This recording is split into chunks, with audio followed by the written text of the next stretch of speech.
live, and I have a feeling. I just have a feeling. I don't know. I have a feeling deep down, it's coming that I think this is going to be a very interesting show.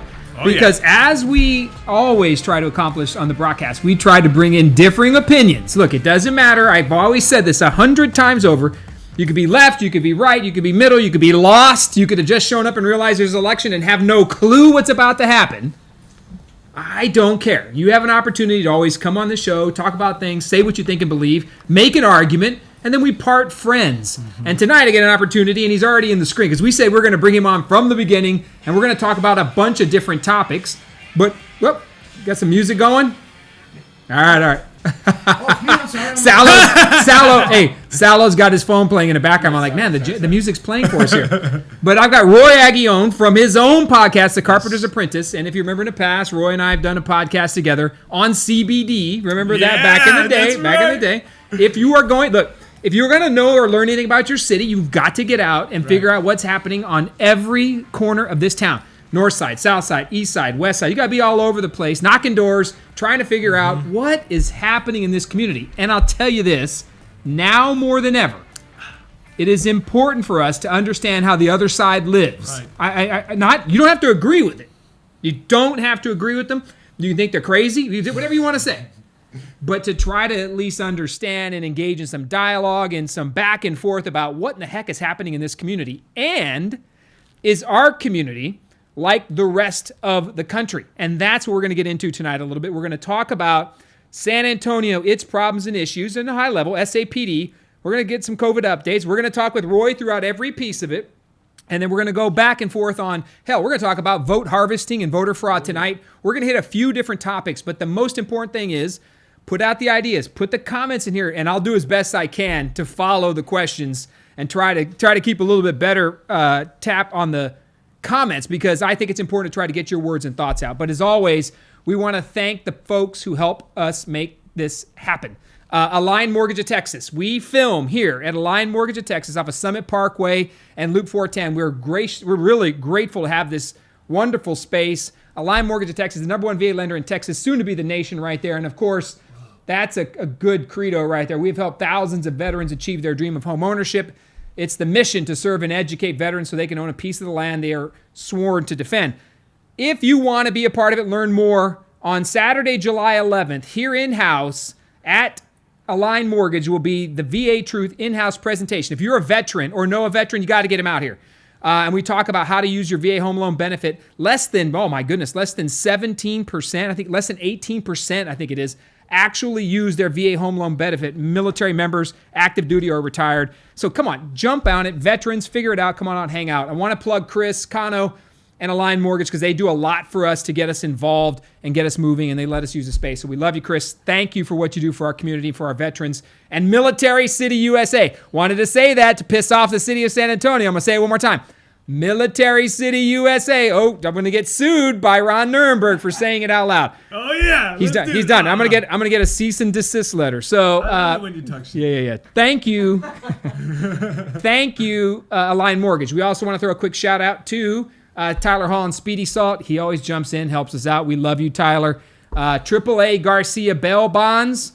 I always say it's our favorite tagline at the BrockCast. 2 ways to get out of the Bexar County Jail. You can accidentally get let go.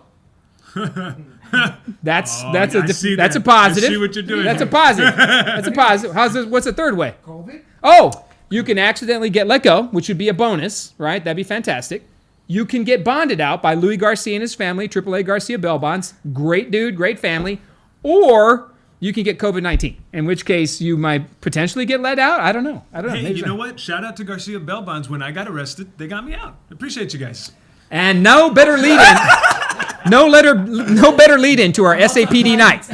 Not only am I a member, I'm also a client. No, how does that go? I forgot how it goes, but you know what I'm saying. So thank you, AAA Garcia Bail Bonds. 2 realtors I always want to give a plug out to as well that help us out here. Rebate House and Chris Marty. Look up rebatehouse.com. Chris is a wonderful advocate for veterans and homeowners. Check him out online. You can look up his organization. He's the number 2, soon to be number 1 realtor in the city of San Antonio. You may see his signs all over town. He's got billboards up. If you're buying billboards, you're doing well. And he does well because he takes care of customers. And, of course, my friend Brian Pena from the Torado Group. with Remax Realty. Brian, man, we got to get this guy, we got to get his graphic in here. So we got to put that as a note. Note number 1, find Brian's graphic.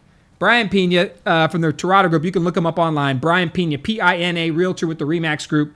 We appreciate you, Brian, and thank you for all you do. So those are the plugs and the shout-outs. Tonight's going to be a bit moving back and forth between different topics. We're going to be serious. We're going to put some hard thoughts out there. We're going to have some fun as well, because I think it's important that when you talk the hard stuff, you at least be respectful about it and you understand that, man, there's different views in the world. And how do we get to some place, right? How do we get to, especially now, how do we get to a place of at least mutual respect? Not agreement, because we're not getting an agreement on a lot of things in the city, no. But mutual respect. So with that in mind, I'm going to bring, of course, the man from the Carpenter's Apprentice, Roy Aguillon. Welcome, brother. Thank you for having me. Now you're in my house. I know, dang. Last time I went to your house. Literally. You got it? You need to move him up? Yeah. Okay. Get a little closer. Come on. Act like you've been here before. All right. So, all right. Just give me a shout. Just give me the upfront. Talk Carpenter's Apprentice, what you're doing, so we plug your stuff there. And let's talk about L&L, too. We want to make sure we mention what they've done. And then tell us what you're after and, what you're seeing in the community. Just give us a couple minutes of you. Okay. Dang, that was nice. You know what? I will do that. Okay, first and foremost, The Carpenter's Apprentice is a family-started talk show in the south side of San Antonio. We talk to everybody and anybody about anything that I'm curious about. And one of the things that I think really aligns us is that we are always looking for things in politics that need to be called out. Whatever reason, the mainstream media cannot tackle some of it. I don't know if it's they cannot or they won't handle some of these issues, but that's where we can come in as community advocates, and we can try to let the people know what's really going on. So we talk about issues from the Harlandale School Board and how they're allocating money, which is bad. And then we talk about stuff like voter harvesting, which I know we're going to talk about today. But then also we do crazy stuff. Like 2-3 months ago, I got my balls waxed on the show, and it's just so wow. It's hey, we are a family show here. So my basketballs. We're gonna have to bleep that part out. But do you have the footage? We do. Let me just throw out the disclaimer. Roy's Carpenter Apprentice is a little more lax than BrockCast. So I'm going to remind you, the BrockCast is a little more family oriented. So just, I'm always surprised when you invite me back, because I say to myself, did he forget? Or well, because the thing is, you speak. I got to tell you, man. I think you do speak. You've done so. Roy will act like he's a bit of a rebel. Roy ran for city council in District 3. Yeah. So Roy gives a damn about his community a whole hell of a lot. And yeah, I'm going to push you to be a little more serious, because I think you have just ideas, man. And you speak to a voice and a generation, right? Look, I don't get the generation. Like, I don't get it. I mean, I'm 47. We're different in age, but I think we have a lot in common, just how we look and view the world, at least from a standpoint of saying what you believe. So I wanted you back on so we can talk about those things, right? And say exactly how you're feeling, because you're going to bring a different perspective. I'll sit here at the top of my lungs and defend police officers all day long. Right. And you come at it from a different mindset. But from the criminal perspective, I want to be able to make sure that it just has to be balanced. And I like that you'll do that with me. And one of the things that I think is phenomenal about what we're able to do is I hope that we can show people how to disagree without hating the heck out of each other. Yeah, thank you. Because you and I don't agree on half of it. Yeah. But I sure do agree on the approach. I agree on your ability to get out there and say what you believe. And then let's argue it out. Because at the end of the day, the beauty of it is there's a vote. Right? Yeah, in politics, there's a vote. So ultimately, somebody chooses. We win some, we lose some. I've won some. I've lost some. So, it is what it is. So we're going to get into a bunch of different topics, and it's just going to be a lot of fun. Just watch your language, for Pete's sake. Your girlfriend's here, man. Come on. Can you help me out? Because I want people to hear Roy tonight, because, boy, you have some ideas. Thank you. And you have been uncovering some stuff in our city that is very important. Yeah. So first piece before we get into SAPD, because I want to talk SAPD and some stats. I want to put some facts on the table about the San Antonio Police Department and San Antonio Police Officers Association and this current defund police movement that's happening across the nation. Stay strong, brothers. I know you've got some of it. You're in favor of some of that, but I want to talk a little bit about that and what it means for our city, especially disadvantaged communities and communities that are struggling. What it means to remove police from those areas. We'll get to that. But so be stewing on that one. Yeah, I am. Let's start with vote by mail. Oh, yes, let's start there. So Roy has done some investigation and really uncovered some stuff that the regular news media won't touch. Tell us what you found out about vote by mail and vote harvesting. Let me start by crediting some of the mainstream media, because there are some people who I think are trying to do good, but stuff stops them. So Yami Vidhin over at Fox 29, she had a report from 2012 that investigated the 2010 absentee ballot issue. And there was something going on called voter harvesting. You've worked in the world of politics. I've worked in the world of politics. We know what that is. And it's a really, really slimy way to allocate votes. I mean, to go out there and try to just gain a whole bunch of them. But what you're doing really is you're sending out absentee ballots to elderly folks, and then you're chasing them with field staff that goes out there and best case scenario tries to influence them to vote for your candidate. Worst case scenario intimidates them into doing it or straight up steals their vote by filling out the ballot and then putting it in the mailbox. Political consultants will talk about this because I don't know why, actually. I don't know why there isn't more talking out about it, but I can't say that I knew that this was a problem, but it became a big problem in my head because of COVID. 65 and up having their votes taken advantage of is already very bad. But now everybody's going to be eligible in some way for vote by mail. Perhaps. Well, because Jackie Callahan said that. Well, the Texas Supreme Court is, look, this is going to get settled at the highest court in the land. So it Sure. will be settled by November. But settled in Texas, it's not right now completely. Well, so my guess is that based on what Jackie Callahan has said, which you can strike disability if you're afraid of COVID and they're not going to investigate. Right. Well, if you're saying that, then that means everybody's open for it. And if we're all open for it, then we all need to know the rules of the game and what exactly is going on out there, because they can try to steal your vote from you. And there are documented cases where they have tried to do that. Well, and let's talk about these people. And there's a handful of them. And I've been saying this for the last, how many times have we talked about this on the show, Salo? 3, 4 times? We've had this conversation on vote by mail many times.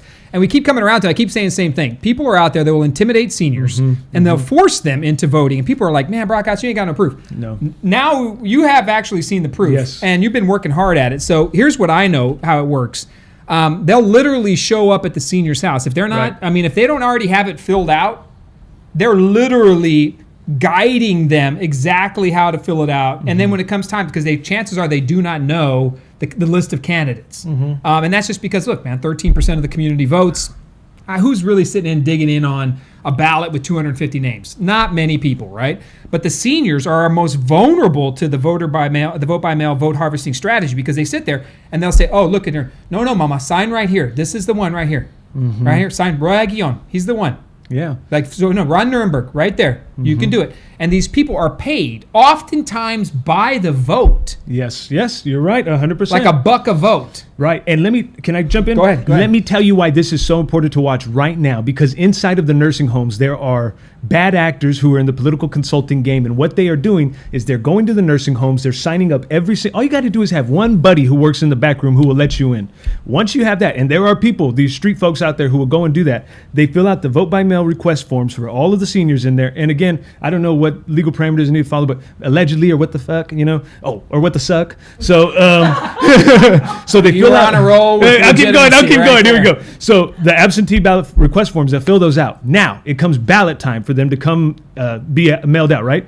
That same consultant or political bad actor will go into the nursing home, harvest all of the ballots, straight up take them all, get them. You know how they have the little mailbox and it's like you open the back and you can get all of them? They open the back, they take out every single ballot, they drive it to wherever they're going to fill them out, and then they mail them all back. The way we know that they're mailing them all back at once is they're all coming back with the same postmark on them, and it's not the one that the nursing home was located in. Now, I think I've said too much at this point. I need to stop. Follow the Carpenter's Apprentice to learn more. Wow. That was. We want to thank Roy Aguillon for coming on the show. Okay. This is part of the reason why you got to get your word out there more. People have to follow you, man. I keep telling people this. Salo and I talk about this all the time. We don't know why you don't have more followers, because you're uncovering. We got to help you get there, because I think people don't want to listen to this stuff. Like, there's a group of people, like, I'll grow to, I have 12,000 followers, 13,000. But people past that, just not interested in this stuff anymore, right? And you are, damn, man, you're growing it. So you're 700 shows in almost on the Carpenter's Apprentice. And sometimes it's fun stuff, and we're smoking CBD down on the south side. Fine, whatever.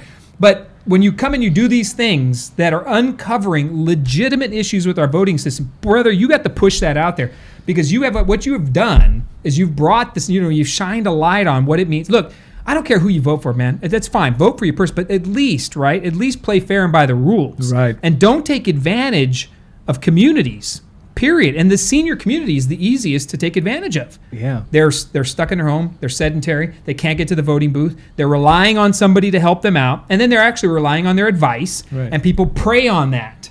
So that's why vote by mail concerns me. Not because I don't think, it's not necessary. It is needed. Vote by mail is needed. 100%. 100%. But we cannot implement that, I believe, until we have a foolproof process that blocks people, these bad actors. It's a handful of people that go out and sell their services to, regardless of the candidate. They sell it, they fill it out, everything's done, they smack it, package it, push it off, and they charge a bucket $5,000, $6,000, $7,000 for an election. And there are multiple candidates they're offering the same service to. I would say all we really need is a strong county administrator. Somebody who will, when they see things that look suspicious, report them and try to... Like bulk mail. Right. It's all coming from the same location. Greg, if you knocked out the top 3 folks who were doing this kind of nefarious stuff, we would knock out 80% of the problem. It's individuals who are doing this. You're exactly right. So follow the Carpenter's Apprentice on that one. I won't steal any more of the guy's thunder, but he's got the proof. You actually have examples. Oh, many examples. You've uncovered examples. Check it out. Follow him. Get after it. Let's figure more out about this. You cannot, in my opinion, look, one of the sacred things, and people always ask me, why are you so in love with politics and government? And I tell them, I really believe that the government is the last best institution to honestly help. I mean, because they have all the money, right? They have all the power, right? So if we're able to convert some of that, right, and get that power and energy focused, I think you could do so much good if government was much more lean, much more focused, putting the money where it mattered most, right? And where it mattered most is up for debate. That's up for debate. It's up for debate big time right now. But, it's up for debate. But if we're able to do that, but what happens is we're electing these people and all these bad actors from that to, oh my goodness, from how they pick up seniors at senior centers and drive them there. They bring out the electronic ballot, and they're helping them vote for. It's insane. But if we don't get our hands around it and fix it, nobody's going to trust the system. The system is broke in that perspective, and we just got to be careful. So I think we got to get after it and make it right. So keep after it. Yeah. Well, I think our position, which is that we've worked in politics, we know what it actually looks like, is to pull back the curtain and show them exactly how nasty this stuff is. It's 100% nasty. So all right, you know who we're talking about, you out there. I'm talking about you vote harvester. Yes. Taking advantage of the seniors. All right, there's more to come on that. Okay, so let's get into a quick coronavirus update. So what's wrong, Salo? You're going to have to just speak it. It froze there, but it's still going. What do you mean? So, what froze there? The image. Which image? That. So I can't go to the graphics. Okay, so we have no graphics? Just mention them. But are they seeing us right now? Yeah. Oh, okay. All right. So you can't put up any graphics? No. That frame stayed there, but they're watching this. Okay. Yeah. Hey, man, we don't even need graphics. We can talk this thing out. All right. Well, we're going to... I believe. So no graphics at all? No graphics tonight at all. Hey, Rush Limbaugh style. See, I'm gonna at least bring up. Hold on a sec. I'm gonna at least bring up the Breakfast Club. You're not Breakfast Club. Hey, you're not Rush. How about that? Bro. Hold on. We're gonna open these up. I'll take Rogan. We're gonna talk about them right now. Then. So we're not gonna have any graphics period to talk about the police stuff. Have to stop it and restart it. All right. So coronavirus update. We did stop streaming the coronavirus piece. We stopped streaming because it was incredibly boring, and Ron Nirenberg looked like Nelson's got Nelson Wolfs has the puppet strings over Ron on the side. Hey, how about that Nelson Wolf voice though? Which one? Hey, Bear County. It's so crazy. We don't want them Republicans here. So we stopped streaming it, but let me give you the updates anyway, so we can make sure we're all on the same page here. Let's give the updates, the COVID-19 updates. We are going. Let's see here. So there's 3,648 cases in San Antonio. 486 have been hospitalized. And the same areas of town continue to be the hot spots. It's an even split, continues to be 50-50 pretty much in deaths by gender. The cases by gender are still breaking out a little bit more male, but the age groups where we're seeing most of it is from 60 to 80. So that is the age range for the deaths by group. And the cases, look, man, they're as low as 0 to 19. I mean, we're seeing cases 0 to 19, but that middle ground is 40 to 49. Seems to be, man, that's my age group. What the heck? Ooh. Seems to be the kind of the average age group where we're seeing most of the cases.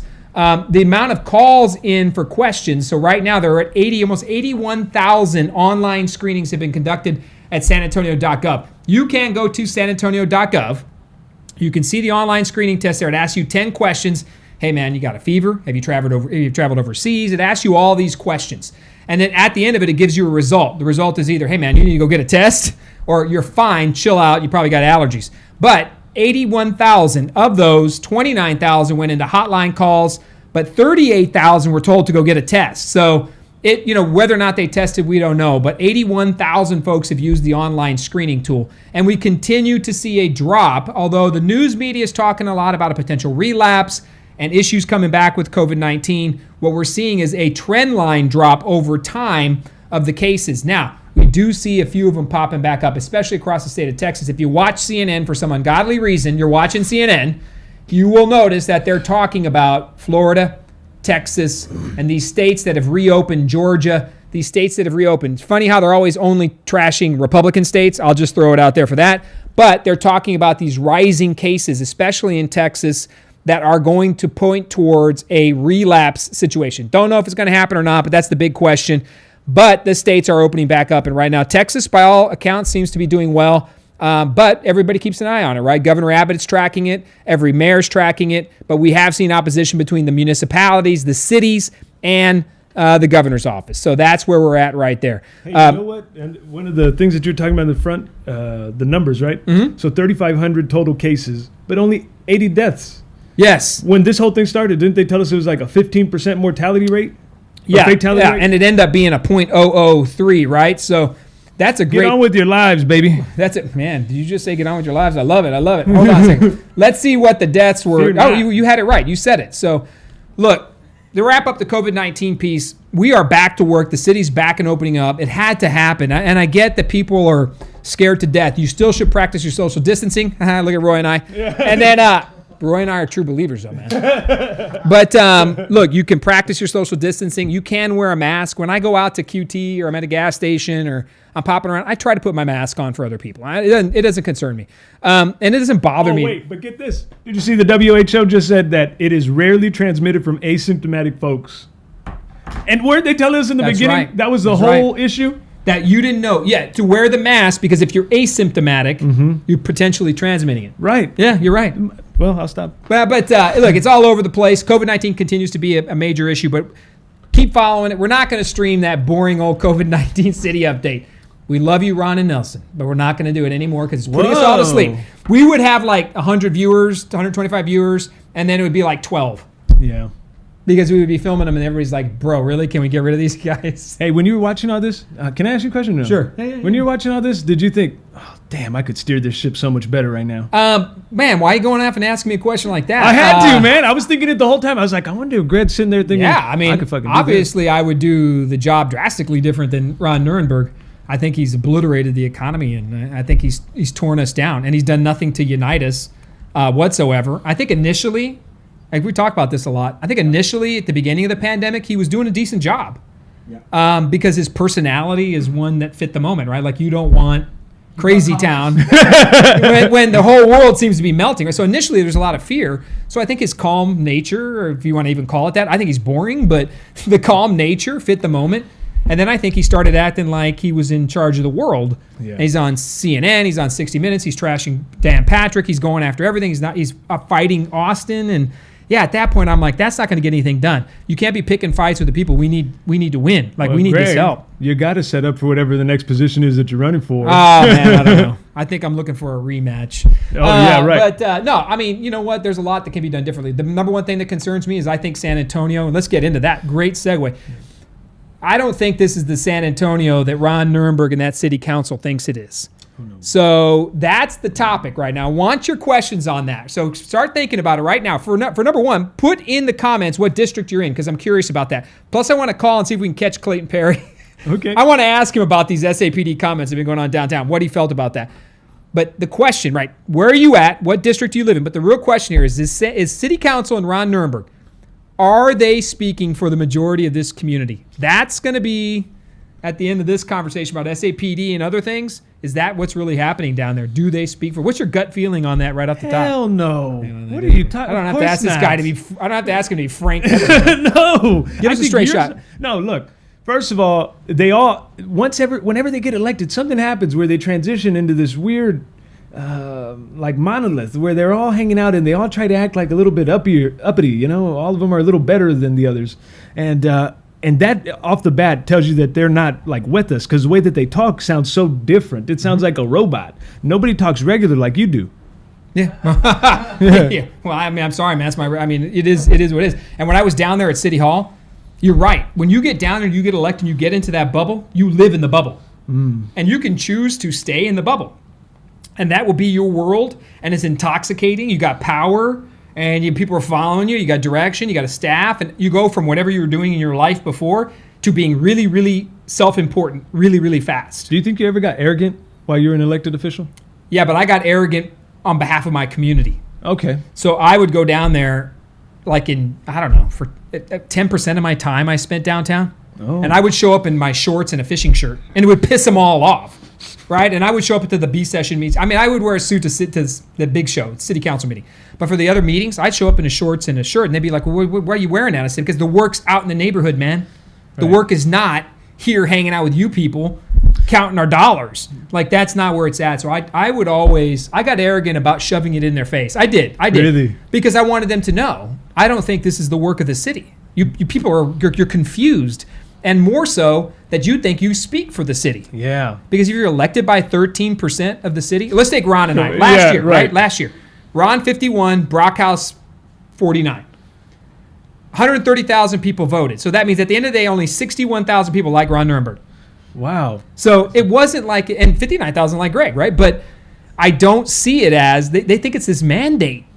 And I don't think it is. No, I haven't heard of anybody on the council now who's a true visionary that really inspires the people. But I don't know why this crop of politicians in San Antonio really isn't. I don't know any visionaries. Maybe like Diego Bernal. I would say he's somebody who... He stood up for stuff. I didn't like what he stood up for, but he stood up for things. Right. That's why I like you. You're firebrand. Firebrand. I disagree with your ass a lot. But SAPD. So, man, I can't believe we don't have our graphics.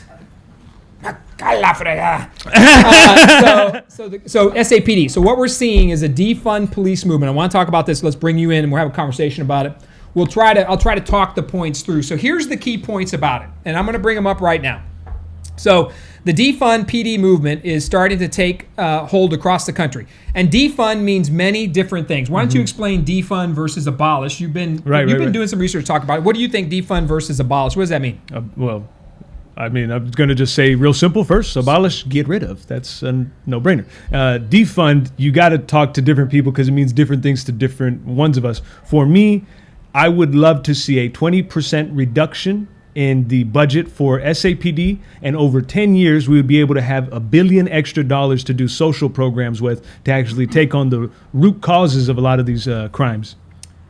Brother, we're going to get into it now. So look, let's be honest here, right? So 2,382 police officers in the city of San Antonio, sworn officers. Now I'm going to give you some perspective. So we're talking about defunding a police department that is already understaffed, right? Let's put a couple facts out and talk about them.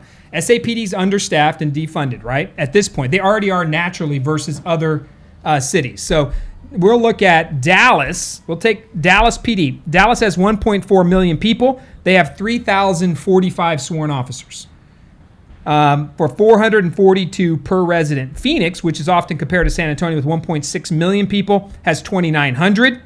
SAPD at 1.5 million people has about 2,382 officers. So drastically lower than like-sized cities, Phoenix and Dallas. So if you're in a struggling neighborhood, let's pick one, man. What do we know? Some neighborhoods that got some crime. Well, my own. Which one? Harlandale. Okay, in the Harlandale school area. I don't know, but when I'm on the city council, I always talk to those neighborhoods, and they want police officers there. So if you defund and remove... Well, because what is our other option, Greg? They're not saying give us more social services. Nobody's saying that that's even an option. For the longest time, it's been you want your community to be better or safer, invest in more police. We've done that over and over again, and we have almost the exact same results. I will also say that I know you know a lot of officers. And so one of the things that I hear when I talk to them is that a majority of their cases are two things: drugs or homelessness. And if that's the case, then it's not that we have too little officers, it's that we have too many officers wasting their time on things that aren't part of their purview or shouldn't be part of their purview. We should have other people dedicated to getting the homeless off the streets and drug addicts hope. Okay, good points. And I like your point about The drugs and the homelessness, right? And they're like, man, police officers don't want to be messing around in the homelessness situation. It is not a comfortable, because they know they're going to arrest them, fine them, tag, whatever they're going to do. They're just right back. They don't have the money to pay the fines and fees. So there are cases and issues and offenses that can be pulled out of it. SAPD even went to cite and release to help the cause, right? Mm-hmm. So now low counts of low measurements of marijuana and lower level crimes are cite and release, which has been successful. People were pissed off about it when it came out, but in reality, it hadn't caused any problems. No. So I think what I'm seeing is that we initially, right? And there's talk to be said about when you pull police officers in and out of neighborhoods, but initially, residents want their neighborhoods cleaned up. So there is major crime issues in certain communities around here where they ask for it. I remember one off of Old Highway 90 off of Acme Road, the Community Workers Council neighborhood. My grandma lives there. Yeah. Oh, really? Yeah. I had to surge, as the council member, I surged in police officers for 6 weeks, right? I asked SAPD, please go in there and clean it up. You cannot start from scratch. You cannot walk up to a crack house and ask them to help convert the community back to social services needs. They're preying on the community. So is there a role where you see it as, look, we come in and clean up, right? And then at that point, you can't transfer to community social services a neighborhood that's destroyed, can you? I think that we're looking at it from two different places. When you say community destroyed, two different places trying to meet in the middle, right? No, for sure. But I'm trying to lay down the groundwork so that we're in the same spot. The first thing I think that I should say is defunding the police does not mean disrespecting them. This is not an affront on the police. It's that we need more options. We need more tools in the box to deal with the problems in these communities. Now, you talked about a broken down neighborhood. You got to come in and clean them. Well, I don't know, Greg. I mean, what you're saying is like send in cops and they'll bully our way into success. The community was begging for it. So hold on a second. That's what I'm saying. The neighborhood leadership wanted the police presence Wait a minute. to eliminate the crime. Okay, so earlier you said when the votes happened, it's 13,000 votes total, right? And you think you have a mandate. Community leaders, how many are we talking about? 10 or less? And that's supposed to be a mandate from the community? No, it's not a mandate, but when you walk the neighborhood and you ask a question. So one of the things I prided myself on was walking the damn neighborhood, right? Mm-hmm. And I don't think city council members do that enough. Like, I don't think they show up where it matters most. Oh, it's only during election time. It's only during election time. Yeah. But like me, I'm sorry, man. If I get chased by stray dogs or I'm getting in trouble, I'm going in the neighborhood. Yeah. Like, I don't care. Yeah. Right? If you're elected, you go in and do it. So I think I had a better pulse of where my neighborhoods were than most city council members. But look, removing the police from the situation, I think, look, number one, they're already understaffed, right? The numbers are understaffed in comparison to like-sized cities. The budgets are roughly the same. They'll throw out that SAPD's 38 or 40% of the budget. It's not 38 or 40% of the entire budget, people. It's not. The city's budget's $2.5 billion, whatever it is now, 2.6. It's 38, 40% of the general fund, which is less than 45% of the entire budget. So it is not, we don't spend on police. We spend, $479 million. General budget is the only money you can really play with, though. So it's our operating budget, wouldn't you say? It is portion of the operating budget, but monies are allocated and spent different ways. There's grant monies and other things that are put into that pool of money. So, right, some of it is allocated for the airport. It's untouchable. Some of it is allocated hot tax for certain areas. You can't touch the hotel occupancy tax. So there are all these things, dollars that are allocated. But to say that it's part of this $2.6 billion budget and it's 40% of that is just, it's factually it's not accurate, right? For sure. So it is a 40% of a portion of the budget. So my concern is, and let's talk about my concern, and we're going to bring Councilman Perry in here in a second. But my concern, police are already understaffed. We have a number of calls here. So let me read the number of calls. Hold on a second. I want people to know this, right? Because if you remove police officers, calls need to happen. But man, I'm interested in just hearing what you think and what you're hearing from your community, especially your age group, man. Because look, when I see these numbers and folks out there, this is what I hear. I mean, it's your generation, right? Pushing a lot. Let's be honest. Yeah. And it's a different viewpoint. How do you feel about that? I cannot speak for my generation as a whole, but I'll tell you my thought. To my best knowledge, I have no clue. We range the spectrum, but I would say that what the fuck were we just talking about? I want to know how you feel about it. Look at this last 7 days. So last 7 days, property crime calls, 2,650 property crimes. Crimes against persons. This is just the last 7 days, 2,243. Traffic calls, 5,342 traffic calls, and other calls, 10,623. Those are the calls into SAPD in just 7 days. That totals 17, 19, 22,000 calls in Wait a 7 minute. days. Who answers these calls if we defund and drop police officers? But you're only looking at the 3 that make people scared. The other calls at 10,000 overwhelms the number of the actual crime calls. So if we're well, nobody's calling the SAPD on 911 to tell them hello and I love that's you. not true. That's not They're not true calling because and if telling- you're calling, you're probably right about that. They're not But calling- okay. there are They're not reasons calling- that they're not there calling are, to say I love you. right. There are other reasons that maybe you would, I or some would, of your yeah. people. Okay, wait. Oh, I remember what we were talking about earlier. My generation. One of the things that I think happened is sometime during the 90s, crime got out of control, and I think that people thought the government was the solution to that issue. The government being police. And so we needed more police in the community to try to take care of things. What I think is happening now is that my age group is waking up and realizing that each one of us has a responsibility to our community and to make it better. We don't think that government has to be the one that fixes this problem, but maybe we as individuals can, and government can help support it. But even when you talk about something... But that's a great case because if you remember, hold on a second. If you remember when all that crime was going on, they came in. It was actually the Clinton administration Yes, came I in with them. remember. The most heavy-handed Right. police. They actually ended up ramping up incarcerations and a series of stuff that laws and 3 strikes you're out and a lot of things that you're right. I agree with that 100%. At some point, the federal government became the answer for the crime. Got 3 strikes you're out. The mass incarceration issue started under Democrats, by the way. I'm just going to throw that out there. It was the Clinton administration. No. And to include support from Vice President Biden. But you know what? Republicans and Democrats are pushing for that. And I think it's because residents were pushing for it because maybe they felt like, back then, a lot of it was drug crimes. A lot of it was drug-related criminal activity. But we're talking 22,000 calls in 7 days, man. You got to be careful. Look what's happening in Seattle right now. Did you see that? Oh, my goodness. In Seattle, Antifa has taken over 6 square blocks, and they're calling it the Capitol Hill Autonomous Zone. They burned the police station out, I guess, and they're running six square blocks. Wait, that doesn't just happen. Somebody had to allow that to happen. No, the police allowed it to happen. But why? They backed out. They didn't want to engage and cause problems, so they removed themselves from the area, and the Antifa organization took it over. Well, you know what? I have Yeah, heard yeah. about this, but I heard too that they are saying that they let go of the police station as a de-escalation tactic, but the people with Antifa, Antifa, bro. yeah, they said that That's the your back generation, man. no, don't put that shit on me. They said that a back door was open and that's how they got in. And George brought up 3 strikes originated under Bush the Elder. George, appreciate you, man. Antifa took over Seattle City Hall. Yeah, George is right on that. What? So George corrected me a little bit on the timeline. But look, okay, let's talk about some numbers then. 22,000 calls. People right now are talking about the racism involved at the San Antonio Police Department. I want to read something to you. And how do you feel, first of all, about the conversation about police racism and police brutality? What are you hearing your side of town when you're talking to residents? Because you're always out there, man. You got the pulse of the South Side. You do. So what are you hearing down there?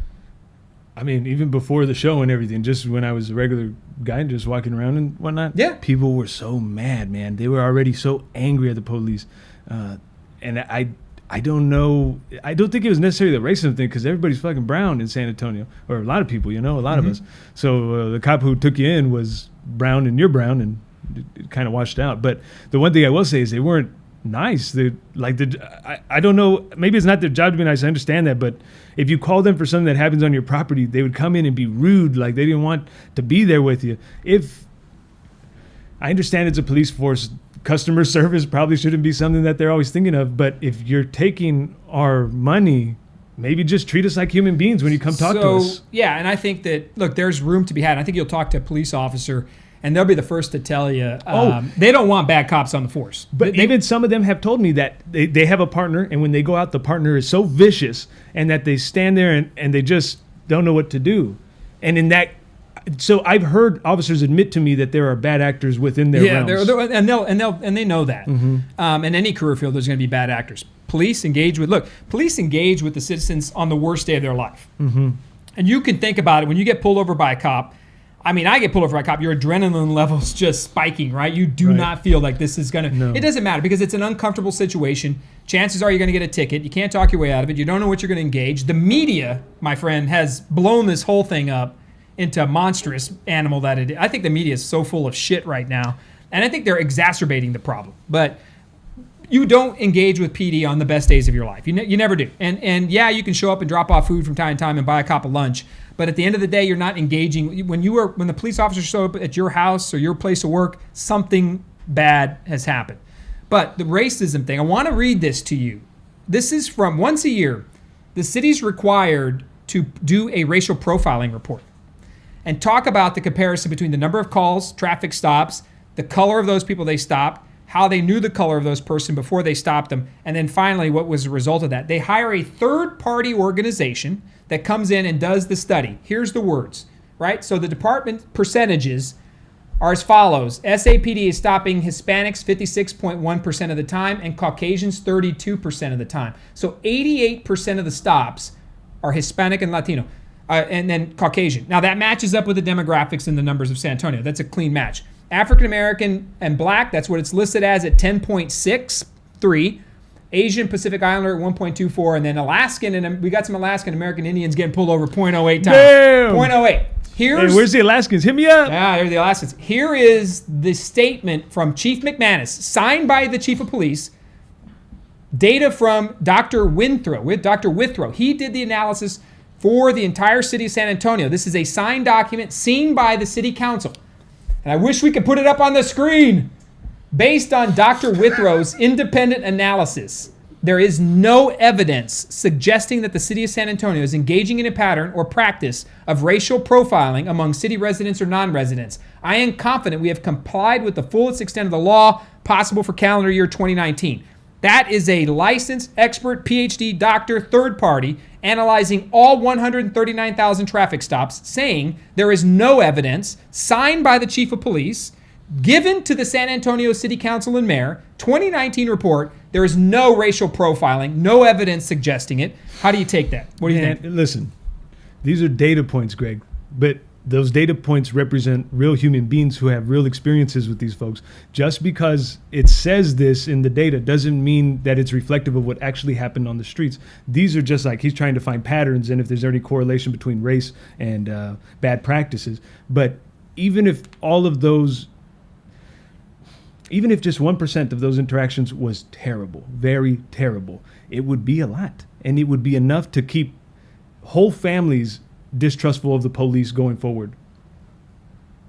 All right, I like your answer. You did good. No, that's a fair point, right? Like, I don't see it that way. I think that if an independent analysis comes in and says, hey, man, there is no issue here, we are not engaging in it, right? And the calls, the traffic stops and calls are very straightforward and simple. So they actually list out, and here's another interesting graphic. Again, I'm going to read it to you. Use of force complaints received and investigated by SAPD. These are reported. These are on the City of San Antonio website. Go Google SAPD. It'll bring it up. You can pull their police open data and take a look at it. We're going to bring Clayton in after this one. Clayton, if you're watching, be ready. So, use of forces, 2013, 63 cases. 2014, 47. 2015, 58.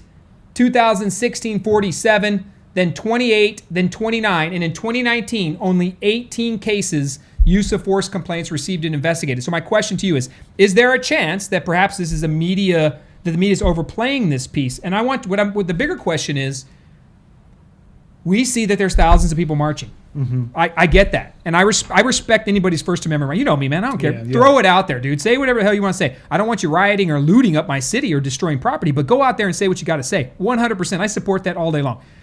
But 3,000 people downtown, 4,000 tops, 2 million people in Bexar County. Do you think this movement's reflective of the city, or is it a movement amongst a group that at this point in time just happen to have the microphone from a weak and spineless city council? I don't think that I think it is representative of the people's opinion. And I think it's also one that has been suppressed for a long time. Right now we're having the opportunity to actually talk about police and what their role should be and if they go too far or whatnot. But I think for a long time, people haven't even been able to have that conversation. So I understand their passion for organizing and rallying, and I do believe that they are representative of a lot of people's experience with the police. I understand it's not yours, but... no, we had Antonio Lee on here. You know Antonio Lee? Yeah. Had him on here a week ago. He's a fantastic guy, man. Right. And his heart's totally in the right place. Mm-hmm. But we know Antifa is down there protesting, destroying and wreaking havoc on the world. How much Antifa do you really think there is down there? To your point, if it's only 1%, it's not enough. It's too much. You're right. So use your words, right? Yeah, if it's 1%, we got a problem because they're the ones down there throwing frozen glass piss bottles at SAPD. You don't read this in the paper. You don't see this in the news. They were freezing bottles of glass full of piss and throwing it at the SAPD. Now, they'll say, well, you're wearing riot gear. You shouldn't shoot a guy with a wooden bullet in the leg. We can debate that all day long. The city council's already stepped in on that, right? They've already said, hey, man, the chief has to handle all that. But you'll also know that, and this hasn't been reported, they found evidence of people traveling from city to city, paid protesters. That evidence is at SAPD. But don't you think saying all of these things... Paid protesters. Saying all of these things is like a way to dismiss the valid concerns of some of the people that are out there protesting? Call me out. Is it a way? Is it dismiss them, or does it try to right size the argument? I don't know about that. Do both sides deserve to be heard? Absolutely. Okay. All right. Well, then we're gonna agree on that. Do I think a lot of people are dismissing the movement? Yes. But do you think that's right? Because what they're talking about, I think on a human level, all of us kind of understand that probably shouldn't happen. Police brutality. Oh hell yeah! No. The cops I know, if they could fire half those cops that have been caught, they get rid of every bad cop they could. Those are the police officers I know. Now again, I don't know the bad ones. I've not interacted with them. If a police officer feeds a homeless man a shit sandwich, right? And how does that guy? He needs to go up. He needs to go. Right. 100%. And I get it. Wait, but now, so he got defended by the union. He keeps his job and all these things. And now people are calling for the union to be disbanded. There you go. What do you think about that? Do I think the union should be disbanded? No. Okay, why? So look, a union, which are unions all across different organizations, right? So the Democrats trying to dismantle the San Antonio Police Department right now, their union, are in support of other unions. The reason they're concerned, right, is because items go to arbitration. Right, and at that point, a third party reviews both cases in both avenues. Now, there's room to be said. Can we improve the amount of information that an arbitrator has to make a decision? That can be negotiated in a contract. Hell yes, it can be talked about. So, for instance, right now, the arbitrator, I think, can only see 2 years of the history of the police officer. Does the chief or the arbitrator need more information? I'm open to that discussion. Like, I think there are edges for sure where you can have a hard conversation. But what people don't know is the collective bargaining agreement. And I'm glad you mentioned this because Councilwoman Jada Sullivan. Hey, what's up, Jada? Jada, she said she wanted to revoke and put on the ballot to remove collective bargaining. Oh, well, yeah. She brought it up. It has to go to a public vote. So the union contract was voted in by the public. The only way to take it out, right, collective bargaining, is by a public vote. So she's trying to advocate, as are other council members, to go to a public vote to remove it. Now, the problem with that is those restrictions, right, the contract itself, it allows and protects police officers, but it also protects the citizenry. You can't strike as a police officer, for instance. You just can't get the blue flu and walk off. Can I say blue flu? I don't know. I didn't say Wuhan flu, but can you? I had to get serious. Hey, remember they were calling that shit Kung Fu? Yeah, I didn't call it that. Well, I did, but a police officer cannot strike. Yeah. They cannot walk off the job, get the blue flu, and disappear. Yeah. And you also have to understand that the contract also protects hiring practices. It ensures that we have minority representation on the police department. There's a lot that goes into it. It's pay. It controls training and education. A lot of the things that contract does, it wraps around helping create a better environment for police officers. Sure. And it also ensures that there are statistics and other racial demographic needs that are met in a police contract, and that the city has to, you negotiate that and join. So do I want to revoke a contract? No, I don't. I mean, I think it's bad news. Do I think the public feels that way too? I think if it went to a public vote and it was Ron Nirenberg and the city council advocating to defund and remove the city council, the SAPD's collective bargaining and contract rights, I think SAPD wins. I think SAPD and fire are unbeatable in that conversation. Not fire, but SAPD. You think they win? They'd work it together. It'd be joint. You can't take one away and not the other. Yeah, I really wish that wasn't so. But I think SAPD wins that. My wife just posted on here to have you over for dinner. Me? What the hell's up with that? No way. We don't want this radical over for dinner. Let's talk about this. So, I'll roll up enough. Parameters of employment for San Antonio police officers. Texas Local Government Code 143, Texas Local Government Code 174, and the collective bargaining agreement. The collective bargaining agreement is a negotiated contract between the city and the San Antonio Police Officers Union. The city employees, they're different, right? They work or operate under a separate parameter. The police officers have a collective bargaining agreement where they do their education, their pay, their clothing, you name it. It's all negotiated in a contract every 3 to 5 years. So the collective bargaining agreement is there as well. So those are the basic parameters. Here are some city priorities that they've wanted. It got to be fair. Got to talk both sides. The city has wanted to bring in more prior officer misconduct. They also wanted to remove requirements for short suspensions and reprimands, okay, because they can be reduced in the contract. They want officers charged with crimes. They want back pay removed for disciplined and indicted officers. Some officers can get back pay. They want internal affairs procedures and investigation of discipline cases. They basically want to open up for more transparency. That's what they're calling it, more transparency for police officers. I don't think police officers are opposed to some of these items, but I also would tell you that like eliminating a 180-day limitation on activities like this, I think anything that's in the state law already, people need to be worried about what's in the state law. Not exactly attacking the San Antonio Police Officers Association. I don't think that's the answer. But these items are what's in there right now. So that's what the city is after, right? So here are some things that the city and the major Texas cities, the recommendations, right? Can't wait recommendations. So right now in San Antonio. Man, Greg, how mad are you that you can't get these slides up I'm there? pretty mad I can't get these slides up. Salo. Yeah. We'll have to do these slides later on. But look, San Antonio.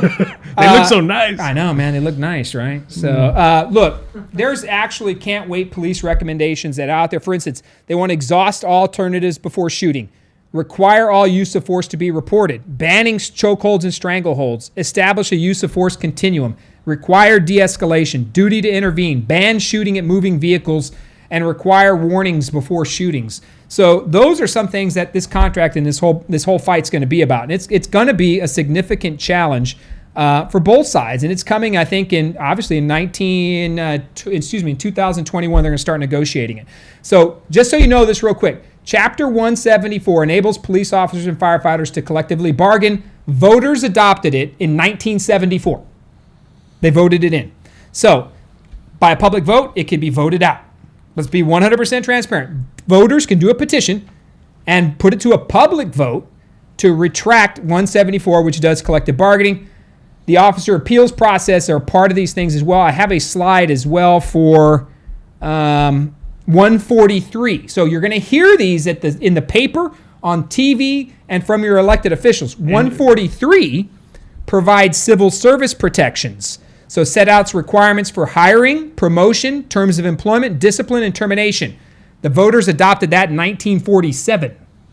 So those two acts are what are controlling the hiring, firing, and the processing of police officers and their collective bargaining rights. So if you remove that, what you get are police officers that are basically operating as regular old civil service employees, and they're going to lose a lot of these things. For instance, one of the things that concerns me is the hiring and promotion and the terms of employment. Those things are very important to make sure we are hiring and there's protections for our police officers. Now you'll say, wait, man, well, some people say, well, hey, HR, human resources, they could just be part of the city just like everybody else. Mm-hmm. I'm sorry, police officers are not like everybody else at the city of San Antonio. Your next traffic stop could be the end of you. Walking into City Hall to sit down at a secretary's desk is not going to be the end of you.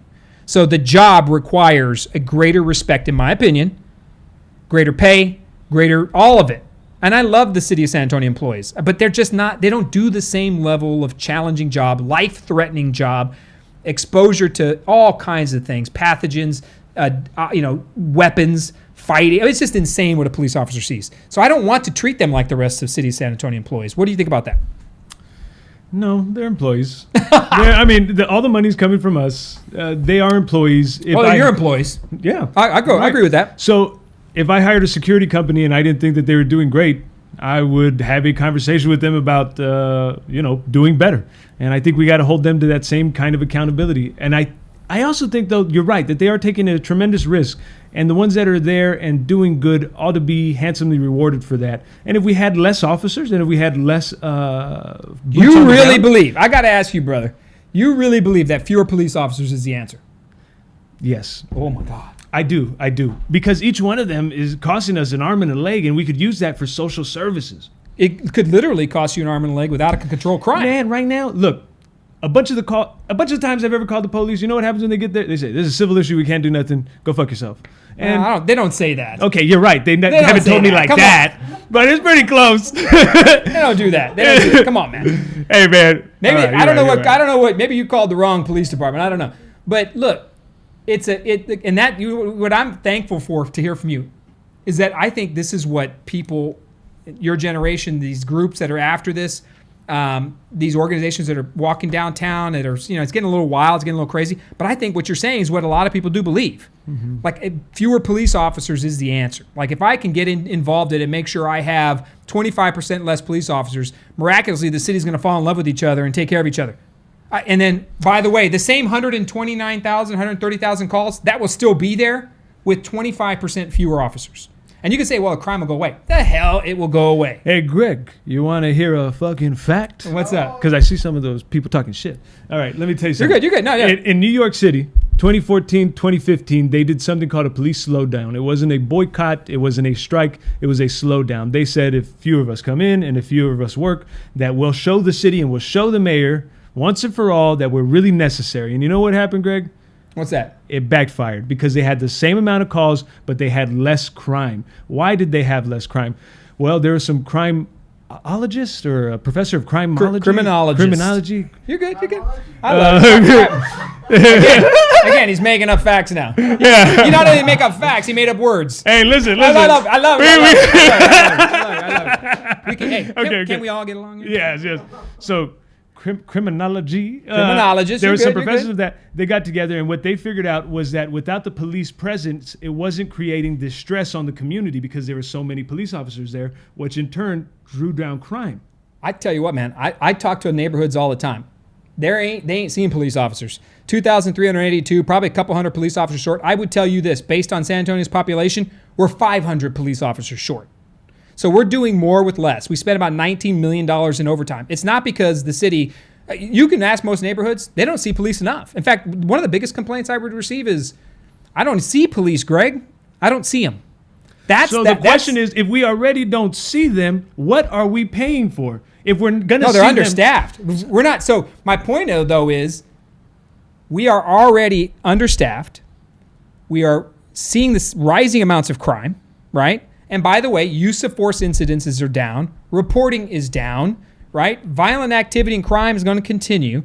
And neighborhoods are not seeing law enforcement. And you want to take away more of that, right? Or people do in general. And by defunding that, they're going to bring, look, one of the biggest mistakes, you want to talk about what happened in New York City? You know why New York City kicked the crime habit? They went to stop and frisk. And now that went overboard. Don't get me wrong, people are pissed about stop and frisk. But you know how Giuliani and them cleaned up New York City? They went heavy crime. They went after it. They surged in and did stop and frisk, and they cleaned that city up. And that's why New York City ended its crime situation, right? It's not completely gone, but it's the safest city it's been in decades because the police officers went in. Now, you can debate stop and frisk, and it did violate a lot of people's civil rights. That it did. And it was repealed. And humanity, man. Well, it was repealed, but what happened was, though, they recognized that the city got so out of, this is what concerns me. The cities are going to get so out of control. These cities are going to lose, right, their way of life, right? Police hold that line between good and bad, dude. They do. And when you remove that, this becomes this mingling of this, right? Can you then surge in social services and stop all this? I mean, I guess you could put everybody through college, and in 15 or 20 years, perhaps the world's going to be a little bit different. But the minute we're seeing it in Seattle live right now, we see it in Minneapolis. The city's burning to the ground when police do not engage.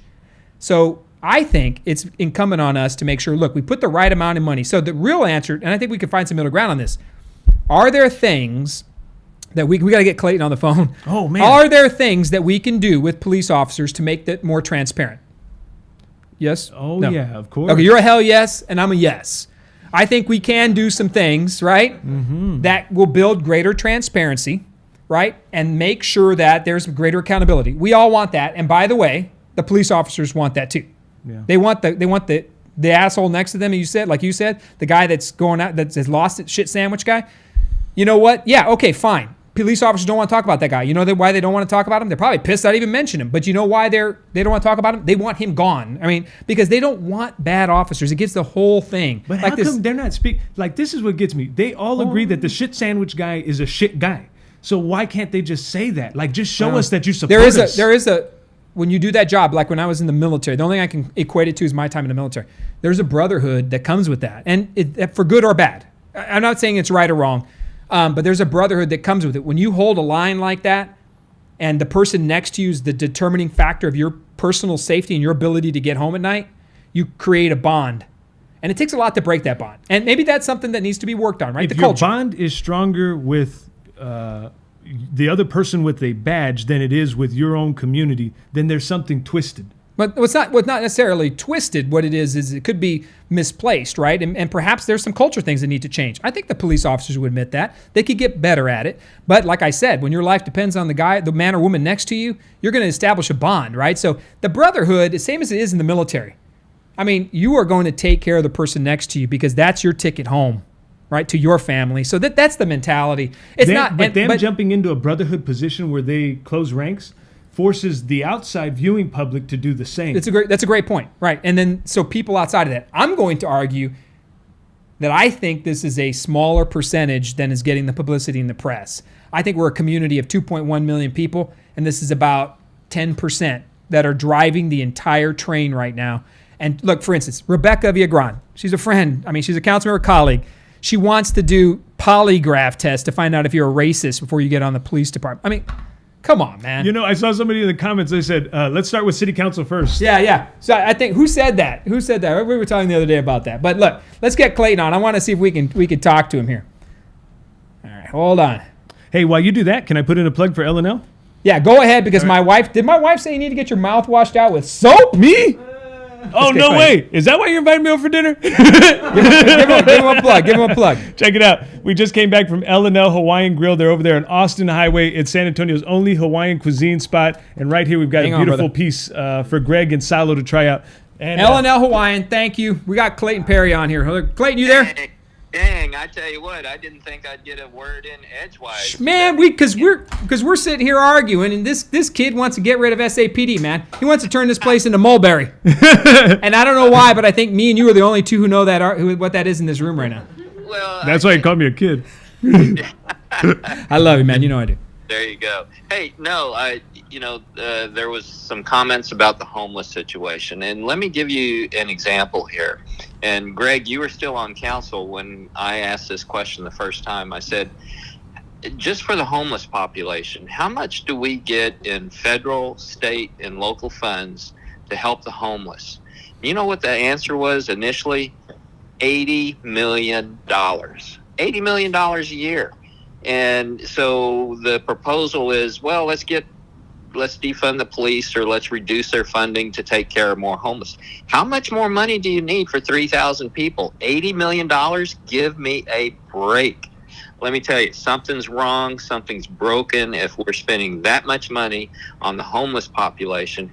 And they're still out there. You know, this boggles my mind and drives me absolutely insane that we have this kind of comments going on without knowing what the real facts are. How were you reacting? You were there when your colleagues are talking about defunding, reallocating, polygraphing, the racist police department. I mean, is that the city you know?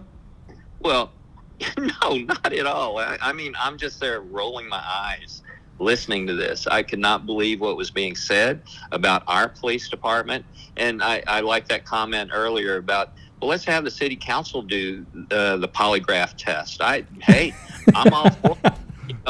Because racism goes both ways. You can be racist against white people. You can be racist against Hispanic or blacks. You can be racist all over the place. So it's not just a one-way street. And I think that would be a great thing to do. But I am just so sorry for the policemen out there that go out there every day and support us. And we have worked so extra hard on council to come up with the dollars to increase the number of classes that we have every year, to increase the sizes of those classes, to try to make up for the deficiencies we had on the attrition rate and retirements, and not having any classes for, gosh, it was over a year here several years ago, and we're still making up for those losses, and we're still per capita lower on those like cities out there. So I defy anybody to come in and tell me that we need to get rid of police officers, because that's the only way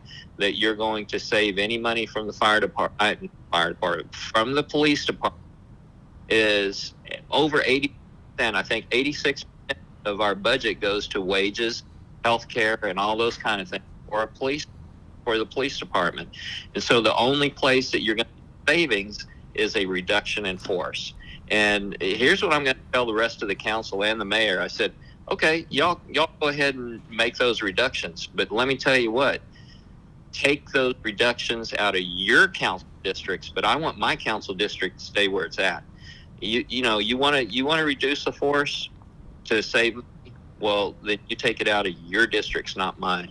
So let me tell you, the things that were being said was amazing to me. And up until just several weeks ago, we were praising, and everybody on that council was praising the police department about the things that they've done during this COVID response. And they have been taking a lot of responsibilities and risks out there to their own health. And we were praising them, everybody on that council. And it's amazing how things have flipped, and now the entire police department is corrupt. They're too terrible. How insane is that? I'm still just rolling my eyes about the things that were said and the things that they're wanting to do to react. Let me tell you, what happened up there in Minneapolis is a crying shame. There's battles not only in the police department, but every other organization out there, whether you're talking about lawyers, no disrespect to lawyers, but lawyers, engineers, all across the whole spectrum, there's bad apples out there. And you try to deal with it as best you can within the law.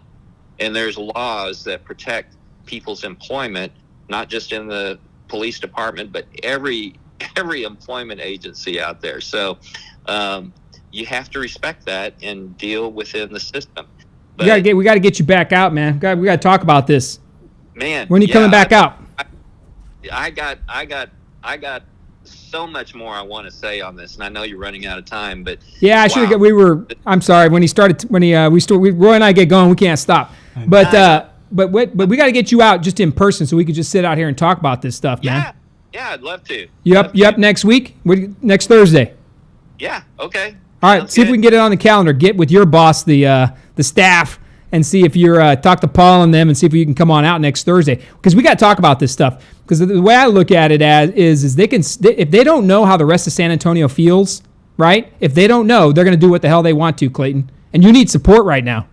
I need a lot of support. You're absolutely right. And I'm out there on my soapbox preaching out there on what I can, but I'm just one vote on the council. And thank God for that. Thank God for that. Roy's a good dude. We love him. We appreciate you, brother. Next Thursday, we'll advertise it. We'll talk about SAPD and get some of the more data up here and bring in and have a good we just need to have a factual conversation. We'll do it next week, man. Absolutely. All right, buddy. Cool. Appreciate you. All right, bud. Bye. Is that the same guy from the houses? Clayton Holmes? No, it's Clayton Perry. He thinks it's Perry Holmes. All right, look, I'm gonna read you something, and this is from Shirley Gonzalez. This is how things get moving down the path of trouble for the city. Shirley Gonzalez stated on Wednesday at the B session, "This is the first time that we're hearing from our constituents that they don't want to prioritize public safety," said Councilwoman Shirley Gonzalez. "If we're serious about equity in the city, if we're serious about addressing racism, which we say that we are, then we need to do that in the budget. We say that the budget is a moral document. Well, now is the time to address the moral issues, right?" And then the council members, many of them acknowledge some police officers and detectives are still needed to investigate. This is from KTSA. Many of the council members acknowledged that some police officers and detectives are still needed to investigate and prevent crime, but said a vast majority of them, the cost to arm them and spread them out could be redirected to perform social work. Those sentiments often were repeated by more than 90 people who came in and talked to the council through different methods. So, Roy, we'll wrap this one up. But, I mean, look, dude, I think you got a viewpoint. Yeah, I'm going to piss some people off on my show. You go on The Carpenter's Apprentice, and I say these things, they're going to be coming after me. So how in the hell, right? How in the world? My wife told me to watch the language. See, here I go. How in the world do you think we're going to bridge this gap? Because look, It's not that hard. Look what we're doing right now. But look at Greg. this. But let's be frank. You and I love San Antonio. Like, there's no doubt. Of course, yeah. There's no doubt.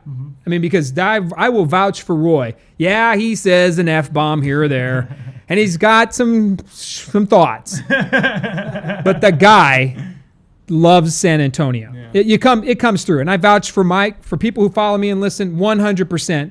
You love this city, as do I. I mean, and so we have the same end goal. How do we bridge the gap? Because, look, you're speaking to a different group than a lot of us out there in suburbia and the rest of the city. How do we bridge it?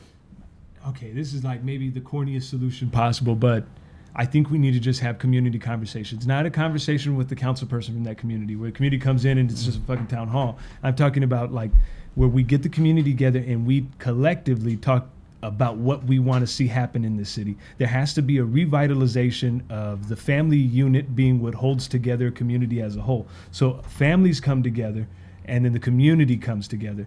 I think everything's going to start, to solve all of this, it's all going to start at home. We cannot look to the government to be our savior. We cannot look to them to be the answer. Government will always fuck it up. That's just the truth. Well, right up until you said the F word again, my wife is going to be so Roy, you're killing me, bro. Again, maybe it's just maybe I'm just getting up there in age. I don't know. But look, you said something that is 100% what I would say. So I think we're a little more closer than people or even yourself would give us credit for. You said revitalize the family unit. Oh boy, that is a major talking point.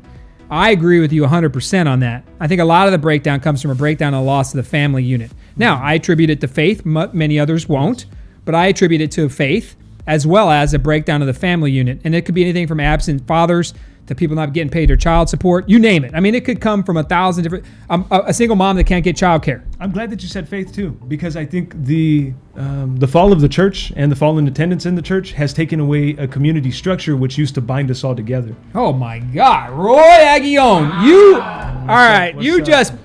That's it. My wife is watching. Can we forgive Roy for the 12 F-bombs? Because, Anna, the young man just put it to bed. You got to get out there more, Roy. Yeah, maybe you got to temper some of the F-bombs. I'm not going to lie to you. But that is about yes. So the removal of faith, I think, has really hurt the community. It binds us, right? And we're seeing that COVID-19, right? What are we seeing? We're seeing a removal of fabric of family and people. Take it back, because we also saw the opposite of that, where people got an opportunity to really fall back in love with their family and realize how beautiful that dynamic is. Good point. So I think everything that's wrong with San Antonio can be solved with what's right in San Antonio. And all we got to do is remember that. And don't hate each other. You disagree, who cares? I mean, we disagree. Greg could scream. You almost said another F word. I know I did. I almost did. We could yell at each other till we're blue in the face. And you know what's going to happen afterwards? I'm going to grab another Dos Equis and we're just going to chill. That's how it is. I think you hit the nail on the head there. I mean, it's a heck of a way to wrap it up. And look, the answers to the city issues aren't going to come from City Hall. No. They're just not. Never. And this I will say. We hear the mayor, the judge. I mean, Julian Castro's out there complaining right now. Please, you had your shot. You had your chance, man. We appreciate you. You were mayor. It's probably time to move on. Good luck to you. You got 3. You didn't even get 1% in the presidential election. Why are you back here telling the SAPD that they're terrible people? I don't get it, but here's the facts. And I know you're a Julian guy. I am. I know you are. It's unfortunate. Not all of us are perfect. But look, here's what I would tell you, though, and I tell anybody listening. These same politicians that are screaming at the top of their lungs about a broke SAPD and a racist SAPD, about budget issues, about systemic inequalities, about racial issues, you name it. Ron Nirenberg, Nelson Wolff, Julian Castro, the city council. Guess who's been in charge the last 25 years? Those same people. So they're complaining about the issues that were originated and created on their watch. So Julian Castro can say, man, I did the decade of downtown. I spent billions down there while the city became the most economically segregated city in the country. So I have a hard time listening to Ron and Julian and the little crowd of kiss-ups running around the city like the world's on fire when they lit the match. They were in charge when it happened. So I think it's time to change some of those folks and get to the facts. And I don't agree. Look, is it Greg BrockCast has meant it? Nah, hell no. It's probably going to come from the community. Is it going to come from, and probably, it will come from the community. Will it come in the form of mass demonstrations and riots? Look, I always advocate that we don't bring other cities' problems to San Antonio. We're not Minneapolis. We're not San Francisco. We're not Portland. We're not Austin for sure, right? So we don't need to bring those problems here. So I don't like adopting other city problems because we got our own issues. Yeah. But I like what you said. Can I find a way to put more money into social services? Yeah, I should. If anything I learned through COVID-19 and some of this drama, we need better social safety nets. I'm down with that. For instance, in food. People not eating or the food deserts and the lack of food, we got to do that. Do I think we need more policing to clean up neighborhoods? Yeah, but does it need to be a long-term solution? Probably not, right? Do we need to invest more in childcare for single mothers? Do we need to make sure people can read, right? Literacy. Yeah. I mean, yeah, I think we can find ways. And I just think that the priorities are off in the city, right? And have been for 20 plus years. So I don't take much stock into people complaining about it, the elected officials now. Your But I take it in. are always going to be fucked up when they address the needs of your donors before they address the needs of your constituents. And that's what we've seen in City Hall for a long, long time. Yeah, you're good. You're good. All right, brother. I think that's a good one to wrap up. Man, all right. Roy killed it there at the end. I was a little worried about him because he was getting a little whacked on the police department there. So, but look, let me wrap up with this. So next week we're going to bring Clayton in. I'm going to try to bring out Trish DeBerry as well. See if she'll join us for an interview, talk about Precinct 3 and her race there. Yesterday actually, I endorsed Trish DeBerry for County Commissioner Precinct 3. I don't endorse many people. But I think, look, she's the best possible candidate for the job. And I help my friends, too. She's a friend. She's a small business owner. She's raising two wonderful teenagers. One's going off to college. The other one's, I think, becoming a junior or senior. I don't know. I get one of the two. But she's raising two wonderful kids on her own. A multi-million-dollar business built from scratch. 100% Republican voting record. Look into Trish DeBerry. And I'm supporting her because I think she can bring some change to Bexar County Commissioner's Court. And I know her, and I know she can. And as a veteran myself, I know she's going to take care of veterans. So Trish DeBerry, if you're out there watching or listening, you see this. If you know her, you live in Precinct 3, County Commissioner, please get out and give Trish DeBerry the best look possible. All due respect to their opponent, Tom Rickoff. 40 years in government's enough time for Tom Rickoff. Oh. We need to turn this around now. It's 30 plus years. We need to turn this around and try some fresh blood. Trish DeBerry, I think, is that answer. I think she can bring the fight. And I think she can make sure that we're going to do the hard work. And look, what's right by the neighborhoods. At the end of the day, I don't care really if you're Republican or Democrat. Are you taking care of the neighbors, the neighborhoods, the community in the street? If you are, I'm going to help you. And I think we all need to get better at that, and we all should. So next week, Trish DeBerry will bring her on the show. We're going to talk, hopefully, Clayton Perry, bring him out, and let's have a good old conversation about the future of San Antonio. This I will wrap with. I think it's important now more than ever that we don't create a San Antonio that is not reflective of who we are and what we have been. What's happened with the George Floyd? Councilman Perry was 100% accurate. A complete and total travesty. Murdered on the street, one of the most sickening things I've ever seen recorded in my life. That police officer should go to jail. He should be tried and convicted. He should move on. See you later. 100% support that. Throw the book at him. That is not 99.9% of the rest of police officers. And it is not the San Antonio Police Department. Statistically, they do not racial profile. It has been proven. It is there. So you have to take a little bit of stock that the problems in Minneapolis or San Francisco are not, or Seattle, are not San Antonio's problems. So when your house has its own issues, don't go looking for other problems to make your own. If you do that, you're never going to be satisfied. So what I see from City Hall right now, City Council, I see them trying to adopt other cities' problems and make them their own. Defunding police is just one of them. It's green new energy. You go right down the list of things, right?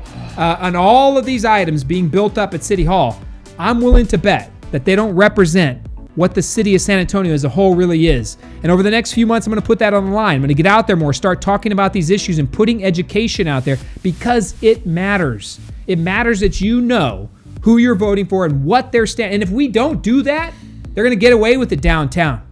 They're going to get away with it one way or the other if we don't shine a light on it, get down there and make sure that they're accountable for the decisions and the spending of our dollars. All right? Thank you for listening and watching. Always push this out. Make sure people know and understand what's happening. Because at the end of the day, it is your city.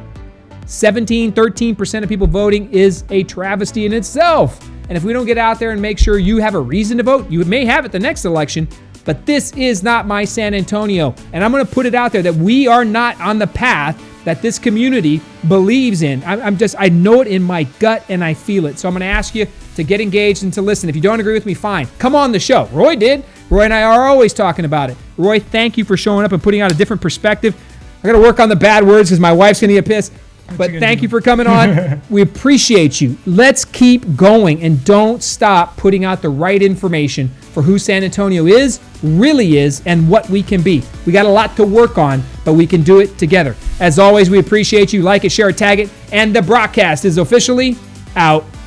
Hey, nice.